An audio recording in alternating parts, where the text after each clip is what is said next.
अस्सलाम वालेकुम दोस्तों आज हम आपको रंग गोरा करने के लिए एक बेहतरीन नुस्खा बताते हैं जो जल्द को बिल्कुल साफ शफाफ कर देता है।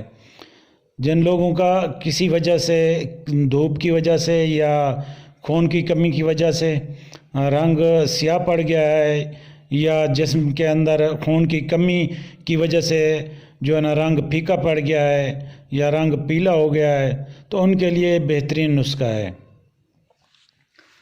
इसके अलावा अगर किसी किस्म का कोई भाइयों को कोई को नुस्खा चाहिए तो फिर आप नीचे कमेंट्स में लिखें।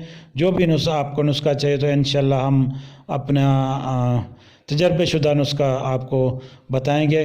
वो नुस्खा बताएंगे जो हम खुद अपने मतलब पर इस्तेमाल करते हैं और हमारे तजर्बे में होगा। 100% गारंटेड नुस्खा होगा।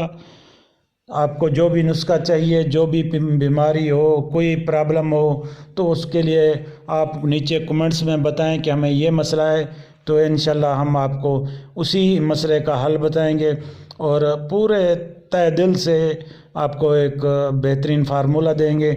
आप घर बैठे अपना नुस्खा बना लेना और ख़ुद इस्तेमाल करना। या अगर किसी किस्म का भी कोई मशवरा चाहिए तो फिर आप नीचे कमेंट्स में लिख सकते हैं। अगर इसके अलावा आपको कोई सीक्रेट कोई अपनी प्राइवेसी का ख्याल रखना है तो फिर आप हमें जो है ना हमारे नंबर भी दिए गए हैं, वहाँ पे भी रब्ता कर सकते हैं। जो हमारा व्हाट्सएप है उस पर भी आप रब्ता कर सकते हैं। आज हम ब्यूटी पर एक आपको नुस्खा कुछ टिप्स वगैरह बताएंगे जो रंग को बिल्कुल चेहरे को और जिस्म को बल्कि पूरी बॉडी को साफ़ सुथरा और शफाफ, साफ़ और मुलायम बनाएगी। तो इसके लिए सबसे पहले जो आपको हम टोटका बता रहे हैं वो है बादाम, जो जल्द को साफ़ और मुलायम जल्द के लिए बेहतरीन है। बादाम आप कम से कम 2 से 3 बादाम ले लें, उसको चाहे आप ग्राइंड कर लें या वैसे खरल करके पीस लें, बारीक कर लें, बिल्कुल बारीक, जो पोरों में घुस जाए ऐसा बारीक होना चाहिए। फिर इसमें जो ना तकरीबन आधा लीमू ले लें, थोड़ा सा उसमें बल्कि थोड़ा सा रस डालें जो उसके अंदर थोड़ा जज़ब हो जाए। इतना ज़्यादा नहीं डालना कि वो जो ना ज़्यादा यानी कि डल जाए, पतला हो जाए, तो उसे ज़्यादा रकीक नहीं करना। और थोड़ी सी उसमें शहद भी मिला देना है। एक क्रीम जैसी शक्ल अख्तियार कर लेगी।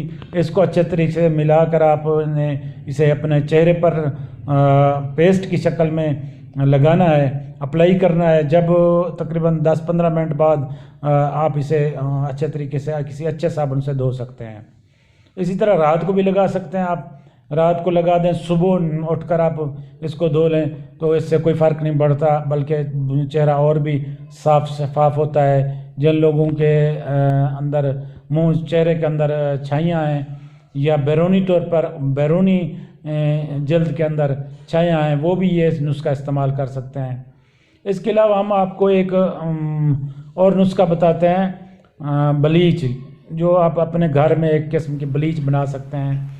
उसका नुस्खा ये है कि बेसन आप ले लें हस्बे ज़रूरत, उसमें दही मिक्स करें और दही मिक्स करके आप उसे अच्छे तरीके से बराबर वज़न यानी कि होना चाहिए। तो या फिर अगर ज़्यादा पतला हो जाए तो उसमें बेसन और भी मिला सकते हैं। तो वो आप अपने जिस्म पर कहीं भी चेहरे पर उसको लगा दें, वो भी कम से कम आधे घंटा लगा रहना दें, उसके बाद उसे धो सकते हैं। इस आँखों के नीचे हल्के पड़ गए हों या सूजन होगी हो, तो उसके लिए आप ऐसा करें कि खीरा ले लें, उसका जूस, और आलूओं का जो हम अपनी सब्ज़ी में इस्तेमाल करते हैं इसका जूस ले लें। बल्कि इसे कद्दूकश कर लें, कद्दूकश के बाद इसे निचोड़ लें तो ये पानी निकल आएगा। ये पानी भी आप अपने चेहरे पर लगा सकते हैं। इसके अलावा जो है ना आप चेहरे के दाने हों, कील महासे हों, कील ख़त्म करने के लिए आप ऐसा करेंगे, मेथी के पत्तों को ग्राइंड करके इसमें लीमू का रस मिलाकर वो भी आप चेहरे पर अप्लाई कर सकते हैं। चेहरा हो, इसका कोई नुकसान नहीं है। 100% गारंटेड नुस्खा है किसी किस्म का कोई वो नुकसान नहीं है, ना ही कोई साइड इफ़ेक्ट है, ना ही मुज़र असरात चीज़ें, बहुत ही ज़बरदस्त है। कि जितने भी मैंने टिप्स बताए हैं अल्हम्दुलिल्लाह ये बेहतरीन रिज़ल्ट देती हैं। आप इनको अप्लाई करें और हमारे चैनल को इसी तरह के नुस्खा जात हासिल करने के लिए सब्सक्राइब करें और लाइक करें। और अगर कोई प्रॉब्लम है, कोई कुछ पूछना है, मशवरा करना है तो नीचे कमेंट्स ज़रूर कीजिएगा। आइंदा तक अल्लाह हाफ़िज़।